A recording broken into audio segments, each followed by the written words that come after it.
Hello అండి. నేను doctor Sandhya Deepika Auraganti, consultant fertility and fertility centre Secunderabad branch అండి.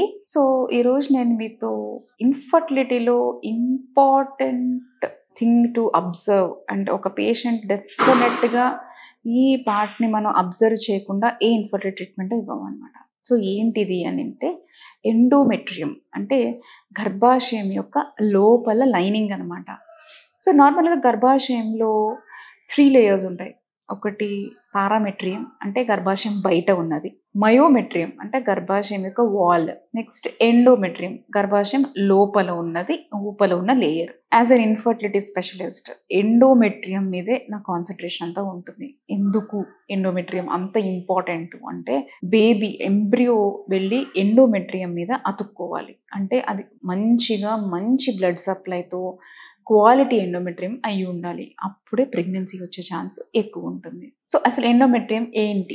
జర్నీ ఆఫ్ ఎండోమెట్రియం చెప్తాను. సో, నార్మల్‌గా డే 2 పేషెంట్ వచ్చినప్పుడు స్కాన్ చేసినప్పుడు ఎండోమెట్రియం అనేది ఇలా థిన్ లైన్‌లా గ్లిజనింగ్ లైన్ లాగా. సో, అంటే ఎండోమెట్రియం అంతా షెడ్ అయితేనే పీరియడ్ అనేది వస్తుంది. సో, అదంతా షెడ్ అయిపోయి ఉంటుంది కాబట్టి ఎండోమెట్రియం అనేది ఒక థిన్ లేయర్‌లా ఉంటుంది. సో, మళ్ళీ ఒక 10 డేస్ తర్వాత ప్రీ ఓవ్యులేటరీ ఎండోమెట్రియం అంటాం. అది ఎలా ఉంటుంది అంటే 3 లేయర్స్‌తో ఉంటుంది. 3 లేయర్ల ఎండోమెట్రియం అనేది మనకి స్కాన్‌లో కనబడుతుంది. లీఫ్ లైక్ ఎండోమెట్రియం, ట్రైలామినార్ ఎండోమెట్రియం అంటాము. అది ఎండోమెట్రియంలో మనం ఇంకా క్వాలిటీస్ ఏంటి అని చూడాలి అంటే ఫస్ట్ థిక్‌నెస్ అనేది చూడాలి.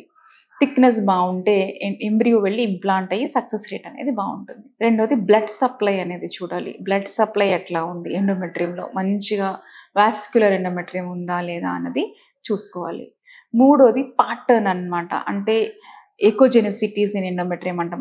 Hyper echogenic layer, hypo echogenic, hyper echogenic, hypo echogenic అంటాం అనమాట. ఆ ప్యాటర్న్ అనేది బావుందా లేదా అన్నది చూసుకోవాలి. ఈ 3 క్రైటీరియా మెయిన్‌గా బాగుంటే ఎంబ్రియో వెళ్ళి ఇంప్లాంట్ అయ్యి సక్సెస్ రేట్ అనేది బావుంటుందనమాట. అది కాకుండా నెక్స్ట్ పోస్ట్ ఓవ్యులేటరీ ఎండోమెట్రియం అంటాం. అది ఇలా వైట్‌గా thick patch inside the uterus లాగా ఉంటుందనమాట. సో, అది పోస్ట్ ఓవ్యులేటరీ అంటే ఎల్‌హెచ్ అనేది రిలీజ్ అయ్యాక ప్రొజెస్టెరాన్‌కి ఎక్స్‌పోజ్ అయిన ఎండోమెట్రియం అలా ఉంటుందనమాట. సో, ఇవి different types of endometrium. So, మెయిన్‌గా మనం ప్రీ ఓవ్యులేటరీ ఎండోమెట్రియం, ట్రైలామినార్ ఎండోమెట్రియం ఉందా లేదా అనేది చూసుకుంటాము. సో, ఎండోమెట్రియంలో ఏ రకాల ప్రాబ్లమ్స్ రావచ్చు? ఏ ఇష్యూస్ వస్తాయి అంటే ఒకటి థిన్ ఎండోమెట్రియం అంటే థిక్‌నెస్ ఆఫ్ ఎండోమెట్రియం తక్కువ ఉండడం. యూజువల్‌గా మనం 7-10 ఎండోమెట్రియం అనేది 7 mm to 10 mm అనేది నార్మల్ ఎండోమెట్రియం అనమాట. అంతకంటే తక్కువ ఉంటే థిన్ ఎండోమెట్రియం అంటాం. సో, ఇది ఒక సైకిల్‌లో ఉంటే ఓకే. కానీ పర్సిస్టెంట్‌గా అలా థిన్‌గా ఉంటే there is some problem with the endometrium అనమాట. సో, ఏముంటుంది? ఏ ప్రాబ్లమ్స్ ఉండుండొచ్చు? ముందు ఏమైనా డీఎన్సీస్ అవి అయ్యి బేసల్ లేయర్ స్క్రేప్ అయ్యి సో, ఎండోమెట్రియం గ్రో అవ్వలేకపోవచ్చు. అలా జరుగుండొచ్చు. ఇన్ఫెక్షన్స్, ట్యూబర్కులోసిస్ ఎండోమెట్రైటిస్ అంటాం. అందులో కూడా ఎండోమెట్రియం అనేది థిన్‌గా ఉంటుంది. సో, ఈ ఈ ఈ కారణాల వల్ల థిన్ ఎండోమెట్రియంస్ ఉంటాయి. నెక్స్ట్ థిక్ ఎండోమెట్రియం నార్మల్‌గా 10 కంటే అబవ్ ఉండడము, ఇలాగా పాలిప్స్ అనేవి కనబడడము అవి జరుగుతాయి. యూజువల్‌గా అలాంటి ఎండోమెట్రియం అనేది మనం డోస్ ఆఫ్ ఈస్ట్రోజన్ ఎక్కువైనప్పుడు కానీ, ఇన్‌హెరెంట్‌గా వాళ్ళకి పాలిప్ అనే టెండెన్సీ ఉండడం వల్ల కానీ ఎండోమెట్రియం అనేది థిక్‌గా ఉంటుంది. ఇంకొక ప్రాబ్లమ్ ఏంటి అంటే ఎండోమెట్రియంలో నీరు రావడం, ఫ్లూయిడ్ ఇన్ ఎండోమెట్రియం అంటాం.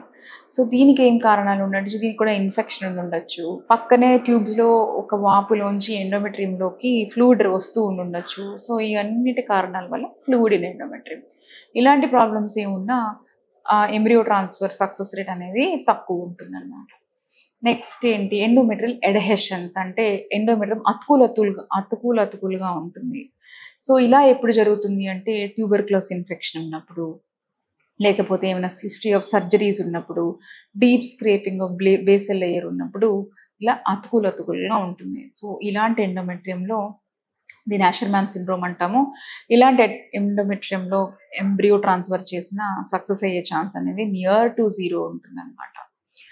సో, ఈ ఎండోమెట్రియల్ ఇష్యూస్‌ని మనం ఎలా అవాయిడ్ చేయొచ్చు అంటే మెనీ ఎ టైమ్స్ మనం ఇన్ఫెక్షన్స్‌ని ప్రివెంట్ చేసుకోవచ్చు ఎర్లీగా డిటెక్ట్ చేసి. ట్యూబర్క్యులోసిస్ ఉంటే దాన్ని ట్రీట్మెంట్ ఇవ్వాలి. యాషర్‌మ్యాన్ సిండ్రోమ్ అని ఉంటే దానికి హిస్ట్రోస్కోపికల్‌గా మనం ఎడెహెసియోలైసిస్ అంటాం. అది ట్రై చేయొచ్చు.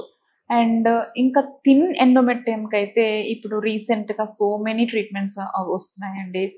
జీసీఎస్ఎఫ్ అనేది గ్రోత్ ఫ్యాక్టర్స్ యూజ్ చేయడము, లేకపోతే PRP subendometrial hysteroscopic subendometrial PRP అనేది కొత్తగా వస్తున్న ట్రీట్మెంట్. అది కూడా చాలా మందికి యూజ్ చేసి ఎండోమెట్రియం థిక్నెస్ పెంచవచ్చు.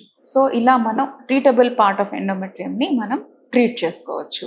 ఎప్పుడైతే ఎండోమెట్రియం మంచిగా ట్రీట్ చేసుకుని మనం మంచిగా లైనింగ్ గ్రో చేసుకుంటామో మన ఎంబ్రియో ట్రాన్స్ఫర్ సక్సెస్ రేట్ అనేది డెఫినెట్గా ఇంప్రూవ్ అవుతుంది. Thank you.